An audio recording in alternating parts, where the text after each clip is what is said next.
This is unthinkable that we could have let this drag on so long that there were actually victims occurred after the investigation started. That's State Representative Scott Conklin echoing the anger of the Attorney General on delays in the prosecution of Jerry Sandusky. AG Kathleen Kane issued her long-awaited report on the state's handling of the Sandusky investigation this morning. It offered a mixed bag of findings. First, she says that delays weren't motivated by politics. She ran her campaign on the notion that then Attorney General Tom Corbett dragged his feet on their investigation. She says now that doesn't appear to have happened. Second, the report finds that investigators waited too long to arrest Sandusky and that the involvement of the state's Children and Youth Services Agency hampered the investigation because Sandusky was interviewed without any law enforcement present. And third and most important, Kane says that 2 more children were victimized after the Attorney General's office got involved.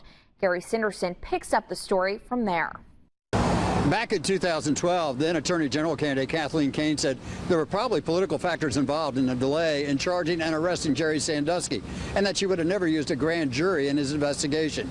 Today, though, following the release of her report, Kane saying that grand jury is probably a different kind of tool for prosecutors, and her report shows no political motivation in terms of the timeline for the Sandusky investigation.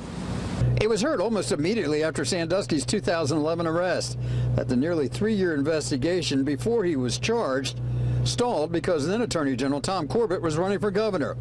But Monday, Kathleen Kane's special investigator says Corbett actually had little to do with the investigation. The report finds that we found no direct evidence that electoral politics influenced any important decision made in the investigation. In fact, there's nothing in the documentary record or witness interviews to suggest that then Attorney General Corbett gave any instructions at all.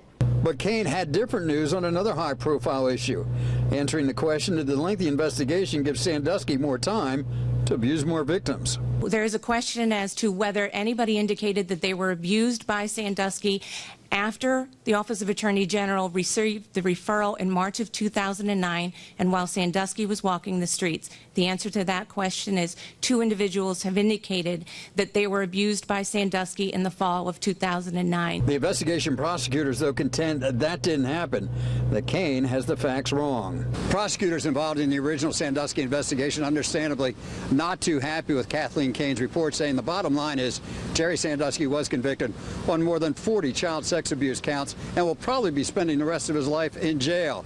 So another phase of the Sandusky investigation is closed. By the way, this phase reportedly cost taxpayers $180,000. Reporting from Harrisburg, Jerry Sandusky, 6 News.